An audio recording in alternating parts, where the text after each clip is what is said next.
It is Wednesday, July 17th, 2024. This is another on-location edition of Baseball Today, presented to you by Booking.com.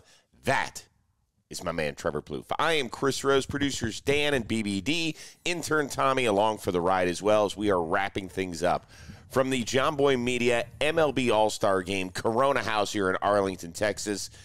This is our last day, and you could hear it in our voices, I think. Yeah, we've been going hard. Burning the candle at both ends, I think, is the little bit the saying, and especially for me. I've been not a lot of sleep for this guy on this trip, but it's been fulfilling, and I think it's been a great trip for us and all the fans that came out yesterday. Yeah, that's where we start with our tip of the cap to everybody that joined us last night. An amazing watch party. This was the fourth one we've done. We started it out in Colorado several years ago. I would say far and away the most successful, energy-filled. The venue was great. Our incredible John Boy Media team behind the scenes, led by Bill and Sam and everybody else who's done a wonderful job here this week, put together a really, really fun gathering. And I think it's really our favorite event of the year. It is. It just brings together baseball people. So at the end of the night, I was in a circle, and there was like 3 Astros fans, a Cub fan, 2 Cardinals fans, and actually a Twins fan was there. And everyone was just together talking ball, and they're talking about, hey, we're going to come up to New York, and they shot each other, their contacts, like, let's go watch baseball together. A lot of that happens at our events. A community really does exist within the John Boy Media baseball ecosphere, and it's cool to see. So I joined one table last night, middle of the game, I would say, and it was a pair of twin brothers and 2 other dudes, and I joined their conversation, and the way they were talking, I thought that they were all lifelong friends from the area, and then when we wrapped up, they exchanged contact information. I was like, wait, you guys don't know each other? They're like, no. We met here tonight at the event. And so that is the fun thing about this. It's really, you guys are the lifeblood of our organization. You're what allows us to continue to kind of churn out all this content, and you drive us, you push us to be better. And so that'll continue. Next year in Atlanta, I can't wait to see a whole bunch of new faces, because we know that sometimes travel's tough. You might be able to drive 2 or 3 hours, take a day off work, but you can't travel several states and stay over in a hotel or whatever. But wherever you can meet up with us, we really appreciate it. So, yeah, it's a lot of fun. Next year Atlanta, the year after that Philly. So we got some places. We're going to Philly in 2 years. Yeah. Whoa. It's going to be fun. Look out. As for the game, you'll have to forgive us a little bit, because when we do have one of these events, it's not like we're sitting there and totally glued into every word that's being said on the broadcast or everything else. We have a pretty good idea of what's happening, and we certainly understand how the American League won for the 10th time in the last 11 tries. Here's a high fly ball off of the bat, and Jaron Duran. That one will leave the yard and give the American League its first lead of the night. Kind of fitting that he was the one that put the American League up for good. He has been such a driving force for a really surprising Boston team this year, and that's why he got MVP honors last night. Yeah, a little hanging splitter by Hunter there. He saw the contact, knew it was gone, gave a little but Duran he's been, like you said, he's been one of, if not the biggest reason that Boston has, had this resurgence in the season. 11 games over 500 at the break. We kind of got a little bit of everything last night. We got the Paul Skeens matchup. By the way, a lot of people owe me an apology, especially I think maybe even you. An apology? Because I said I think Soto's probably a better at bat against Skeens, and people blew me up in the comment section saying, oh, yeah, they think I'm a Judge hater. I'm not a Judge hater. But who had the better at bat against Skeens last night? Soto had an incredible at bat, worked the count like we all knew he would, points to Judge, says, I told you I got you up, big dog. And then Judge swung first pitch at a changeup? I don't know what it was. I don't know. All I saw was a bouncing ball to third. A little anticlimactic right there, right? A little bit. There's no question. But then we got the Shohei bomb. We got Mason Miller throwing cheese up there. Like, a lot of cool things happened in the game. I was able to watch most of it. Biebers and I were on the cornhole. That's what it's called, right? The cornhole table thing. And we were running it. About 4 games in a row we won. Then finally we were just like, all right. Let me send out. We had a whole group text here for everybody that was on this trip, just to make sure everybody's on the same page. This is from Jimmy, who had a very, very early flight this morning. Read those last two lines. Me and the All-Star Game MVP in line at McDonald's together this morning. Interesting. Jaron Duran with those what do you pipes. think? Yeah, I was going to say with that sort of body he's got. What do you think he's just going for it this morning? What's his McDonald's order? Yeah, he just orders whatever he wants. You win the MVP. He probably had a few pops last night. I don't know if he does that, but he could do whatever he wants. And I've always said about McDonald's, not a huge fan, but in the morning, like when you're on the road for like an early baseball game or something, it kind of hits. Is there something in particular you'll go after? I do the number one. I have no idea what that is. It's the Egg McMuffin meal. I put the hash brown in the sandwich, and then I get a coffee. In the sandwich? Oh, yeah. Why would I eat it separately? That's just silly. It's going to the same place. Put it in the sandwich. It makes it for a better experience. Really? I think you just We'll try that today, maybe. No. There's still too much food here. I think I want to finish up strong. We have to clean out the Another fridge bagel? anyway. A lot of bagels here. Yeah, I think there's still an acai bowl from Sunday still in that freezer or something. The Shohei bomb was awesome to watch. Him kind of doing his whole little Dodger dance around the base paths. I think, and you know what? I thought watching the faces of particularly his National League teammates and a little bit of Judge and Soto in the outfield, kind of like with the sheepish, like, my God, yeah, like we saw. I think it was kind of good for everybody to see. On a field where the game doesn't count at all, like, damn. Like, I think that there's a little bit of this. Like, we are really fortunate that we are playing in the Shohei era because this is a once-in-a-lifetime shooting star, and we'll be able to tell our grandkids that, yes, we played on the same field as that unicorn. Yeah, and, like, social media is here. There's cameras. Like, the documentation of the Shohei era is going to be incredible compared to guys of years past. So we're getting a little bit more insight into it. I do want to shout out Trey Turner, who on the mic'd up, made a diving play, which is pretty cool. You don't usually get something like that. And we got to hang out at the CAA party. I'll be posting a pic of me, Joe's McFly, and Trey Turner. That's nice. Didn't have that one on your All-Star bingo card at the beginning. Well, he's an investor. Yes, he is. John Boy, so we talked business for a little bit. Trey's like, I love Trey. Yeah. Tough, what was it, third inning for me personally because Logan Webb was making his All-Star game debut. Obviously, firmly entrenched with us here at John Boy Media, rotating member of the Rose rotation, and he had to face 3 Cleveland Guardians, I believe, that frame. Yeah, he had to face David Fry, who ended up getting a single. He had to face Stephen Kwan. He had to face Jose Ramirez. Ramirez struck out at the end of the inning, and Webb gave up 3 runs. I'll talk to him at somewhere down the road, and I'm sure, he was – I texted him the other day, and I said, how's it going? He's like, it's even a better experience than I could have imagined. That's awesome. So you just hear that sort of stuff. Well, we've got 2 great stories that we can intertwine. And they just announced the baby on Instagram. Yeah, I've known that for a while. Oh, well, sorry, bro. Yeah, I've been on that. Very early in their pregnancy, we were setting up a time to do a Rose rotation. And he's like, listen, my wife just got pregnant. We're going to see the doctor. He's like, can we move this? I was like, oh, yeah, great. He's like, don't say anything. I was like, please, what am I going to say? Come on. We're not doing breaking news here, John Boy Media. Let's go through, first of all, the day got started for the All-Stars with the red carpet show. And everybody's trying to outdo one another in terms of how they look and what they're wearing. Shohei, of course, he got his dog on the inside of the suit. That's a nice touch right there, and very Shohei. I think Shohei is going for the wholesome, cute, fun vibe in his life, and this hits. If you're his wife, are there times you think he loves the dog more than you? No. Okay, just making sure, because there are some people. Yeah, you're like one of the dog people. I love dogs too, but you're like, do you ever talk in that voice for Michelle? With the dog? The farmer's dog voice? Oh, she knows. She knows about the farmer's dog. Yeah, we talk a lot about it. Do you do that for Michelle? Do you have like your own voice for Michelle? She hears way too many voices from Chris Rose. I love you, Michelle. All right, let's keep going. What else do we have here? Bryce Harper really. He always says that, I am going to adapt to whatever environment I'm in.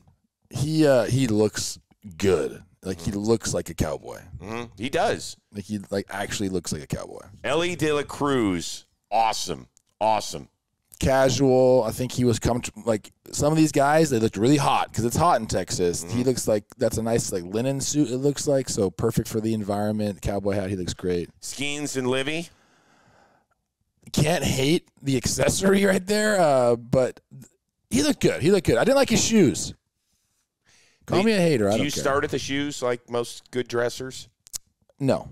No, I looked at the outfit. The white suit it's good. It fits him right, but the shoes weren't great for me. Shota was incredible.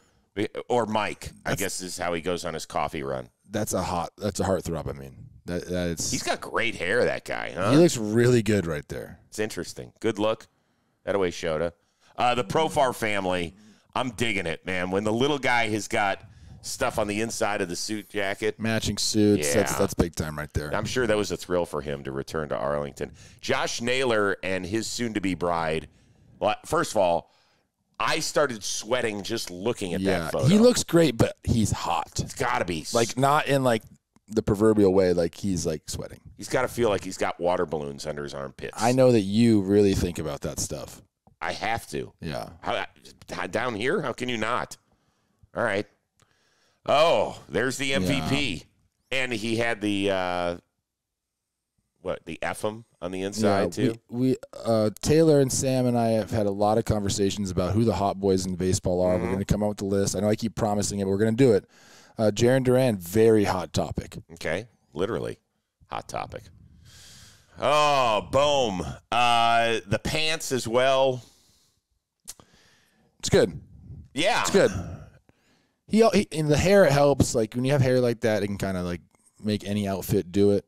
But the suit was good. Good color. Good summer color, Boom. Do you think he will ever wear that again? No. We'll finish with Here Adley. It is. Yeah, we got to talk. You go first. You go first. So I am the generation that Jerry Seinfeld on his show did an episode, something called the Puffy Shirt. And he went on the Today Show, on the show, wearing this puffy shirt. Mm-hmm.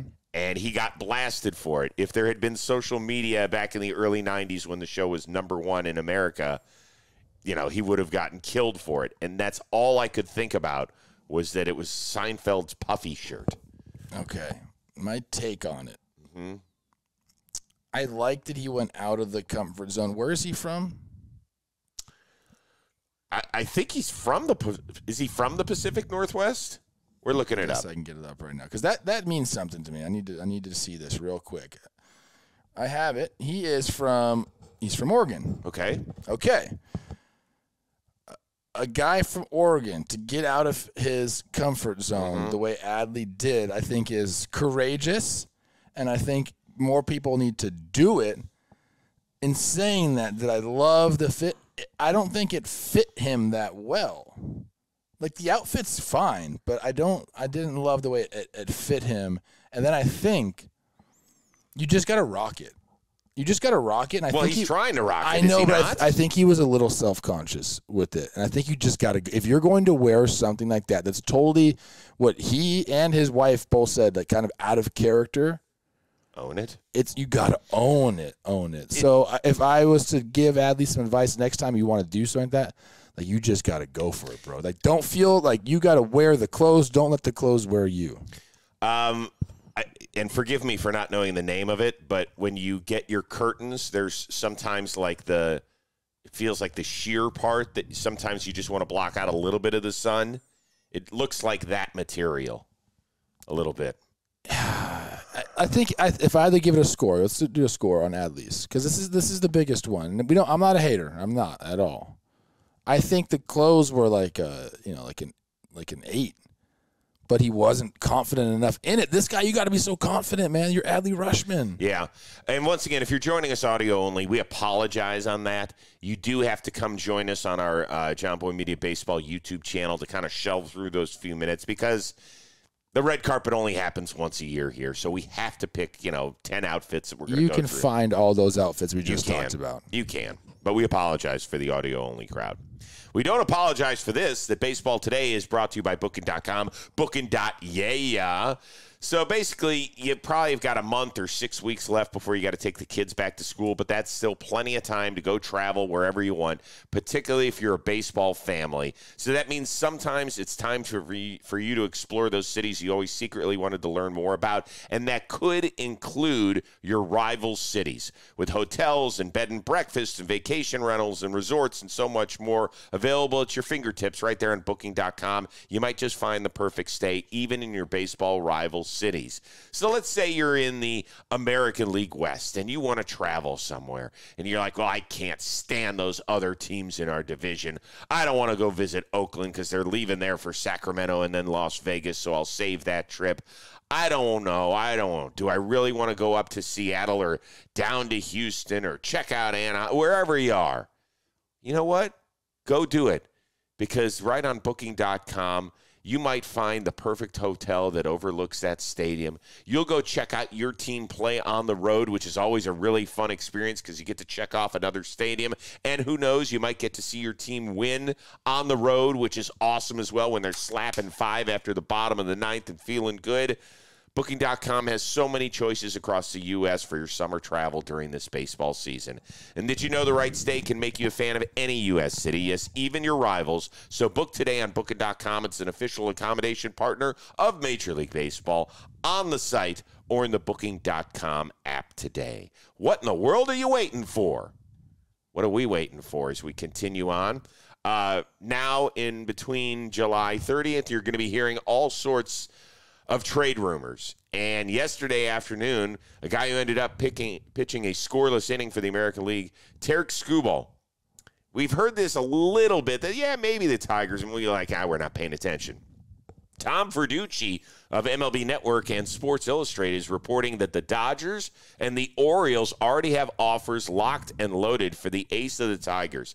If something comes to fruition, are the Tigers years down the road going to look back at that moment, trading the left-hander, and say, why the hell did we do that? I mean, I don't think this happens. Like, why would the Tigers trade him right now? I get that you don't think that your window is this year, or maybe even the year or next year, or maybe even the year after that, so then you'd have him for 1 year. I understand that whole process. But why not try to lock the guy up? Like, you can look at Juan Soto getting traded, the package that Washington got back. Has that helped them much? I mean, yeah, they're like back in somewhat contention. We're applauding them for being 500. Right, they're very watchable because of that. But package. lock this guy up and go develop some players, draft some players the correct way. Then make some trades, spend some money. But you have a guy that is one of, if not the best pitchers in the AL. So build around him. You're going to get you're hoping for one guy to be even close to a Tarik Skubal in the trade that you do. That's what I just don't understand, why people want to do these trades. Let's restock the farm system. You're praying that you get somebody like Tarik Skubal. You already have him in your organization. So lock this guy up, build around him. And I don't think the Tigers are trying to trade him. Any team can put a package together. And obviously he's, a great pitcher. They're seeing, hey, you guys aren't competitive. Are you going to sign him long term? If not, why don't you try to sell him at his highest value to us right now? Anytime somebody's coming to you with a trade package, you better think very, intently about what you're doing. So I think this is all just fun, and we're talking about it, and it's hypothetical. I get that, but I don't think it's going to happen, and I don't think they should do it. So if he does become available, in my opinion, he's the biggest game changer. It's not even close. Right, not even close. Garrett Crochet is a guy that I do think is going to get traded. We've talked on this show. We talk in our trade baseball show that will be out, courtesy of Talkin' Baseball, that he's a little bit of a question mark this season because of the number of innings he's already thrown. It's the most that he's ever thrown in his professional career. And so teams are going to have to figure out, well, can we step on the gas with him? Can he be an every fifth day guy right now? Do we have to dial those back? There are no questions with Skubal. You plug him in, he is your guy for the rest of the year at the top of the rotation, and hopefully very much in October. I do think, as crazy as it sounds, at first I was like, there's no way that's happening. I do think that the Tigers have to listen, particularly if you're dealing with the Orioles. Yeah. Go ahead. Tell everybody who you just dialed up. I've been saying this. You know, we did the trade deadline episode. And great thought. It's coming out, I think, on Friday. And the biggest name coming out today. Oh, it's coming out great. Today. Love it. Excuse me. That's right. A lot of people are asking what the biggest name to be traded, and I said it might be a guy that's in the minor leagues right now. It could be Jackson Holliday. So, I mean, I don't know. It's crazy to think about this, but if you're the Tigers and they're like Jackson Holliday plus one guy, Tarik Skubal, do both sides like that deal? I don't know where a prospect like Jackson, who's mightily struggled at the big leagues, like what is that worth to teams? He's got 6 years of control. Understand that Skubal has 3 more years of control. So, like, where does that – and Skubal's done it. He's a Cy Young guy. Like, if I'm a team, I'm taking the proven big leaguer every single time. Well, if you're the Orioles, too, I mean, it would be blasphemy to ever bring up Jackson Holliday's name in trade talk. But in terms of where you rank him on importance of the Orioles' structure moving forward, where would he rank behind – Gunnar Henderson, Adley Rutschman, Colton Cowser, Jordan Westberg, who was here last night in the All-Star game. Like if he ends up having a first half 1 year like Westberg did, wouldn't you be like thrilled? Right? He had a great first half. So my point is that for a guy who is the number one prospect out there now that Skeens has moved up, in the grand scheme of what the Orioles are trying to accomplish, I would rather have a guy that I know I can have at the top of my rotation for years because we don't know what's going to happen with Corbin Burns and because of all their arm injuries. And they're in their window right now. And they could be longer too, but like they have a chance to win the World Series this year. So I get why they're going. They're going to, in my opinion, the Orioles are going to be the most aggressive team at the deadline. That could be fascinating. That could make the entire trade deadline if something like that happens. Scale of 1 to 10, the odds, 10 being the best, that Skubal goes. What do you have it, like a 3? 2. 2? I don't think it's realistic. I think it's a little more. I'd double it. I would say it's probably a 4. Because I do 40% chance he gets traded. I'm not great with percentages. People know that about me, but 40% seems pretty high. It's still less than half. I mean, you're talking about a coin flip, bro. There's no way. Could be fun. Rob Manfred did speak to the media, went over several things. Part of the good news for the All-Star game, he says, I hear people discussing it, including Bryce Harper. You want to go back to the jerseys. You want to wear your jersey in the All-Star game. We hear you. We know it's a marketing thing. We know they're trying to sell more jerseys. That's why they wore the pajamas last night on both sides. But that's some of the news. The bigger news is that the automated strike zone, which he already said will not be here in time for 2025, could be receiving a test run on a challenge basis during spring training of next year. Does that perk up your ears at all? I don't really care about it. Like, I know it's going to be a big change for our game, but it does nothing for me as a fan right now. And I guess, like, when it does come, because inevitably it will, we're going to get some moments from it, and then we'll talk about it a ton, I'm sure. But right now, like, just thinking about it, there's so many things I'd rather do and focus on for the game of baseball that this is like, okay, I don't know. We're still going to have umpires, and then we're going to have the challenge system. It's good for, I guess it's good for the players. I don't know. I can't wait to see how many, like, who's going to be the most egregious challenger. We're going to have those guys who are going to challenge everything, but they're only going to have so many per game, right? Well, that's the thing, is that they're working it. They are so far away from feeling like technologically they have a sound system where they feel like they can get the strike zone harnessed in at the major league level. It's one thing when we're not watching it on a daily basis down in AAA. But why is it so hard to do that? Every other sport has a challenge system. Hawkeye in tennis is like, it's great, and you see it, and it happens right away. We don't have the technology to do that. Like, what are we doing?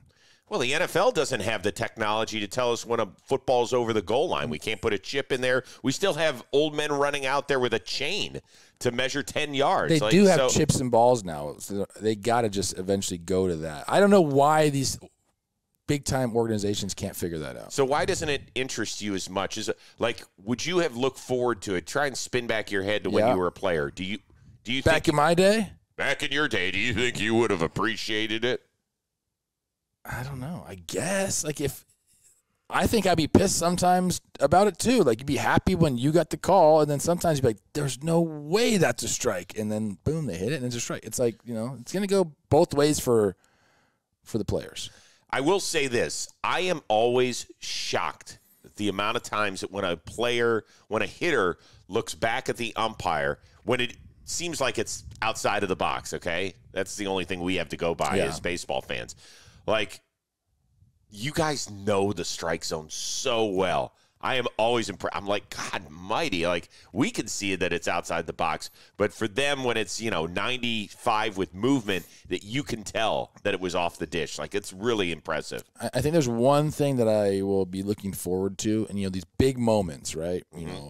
During the regular season or even in the postseason, and you have runners in scoring position, and you battle back, and it's 2-2, and then all of a sudden you get rung up on a pitch. So, like, you're like, no, challenge. You're going to get that exciting pitch happening again. So it's like you're going to get a few extra, like, big-time moments because of the challenge system. Yeah. Last thing that we saw, and it really was a beautiful, beautiful story. A lot of people on social media saw this story of a 20-year-old Ugandan baseball player named Dennis Kasumba.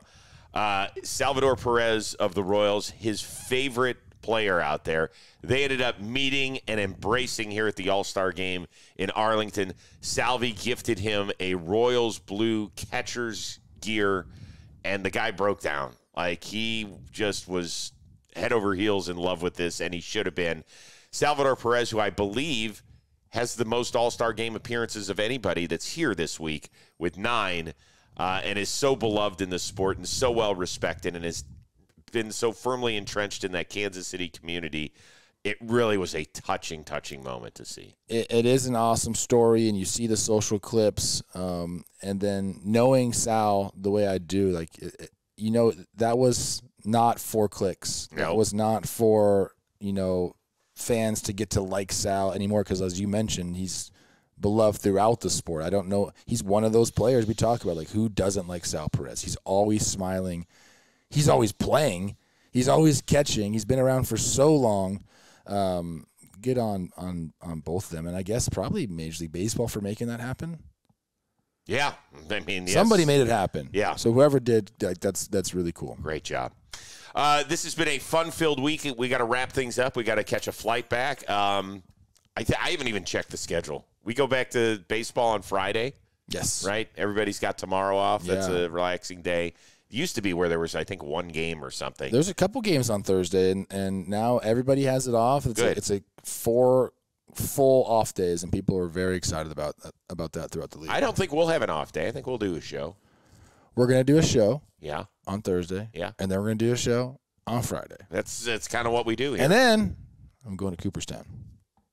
For Joe Mauer. For Joe Mauer. On when are you going? I leave Friday night. Oh, yeah.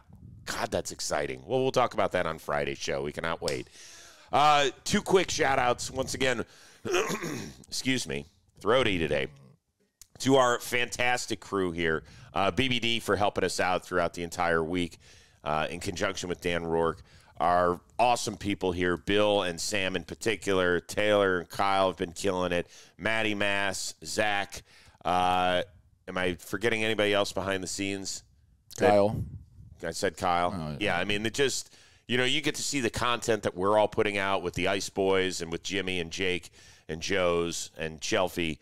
What you don't see is the hard work sometimes of all these people that are just killing it, whether it's editing and shooting or producing and doing it all. We are one big family here. It's always great to hang out in this sort of settings as well. Also, another big shout out to my amazing bride, Michelle Rose, who has a birthday. So I will be home soon, honey. All right. Get to celebrate. Happy birthday, Michelle. Yeah, this is usually about a month-long celebration. I don't know how it is in your household. As it should be for that queen. Yes, so that's usually the way it goes. So love you dearly, and Daddy will be home soon, really soon.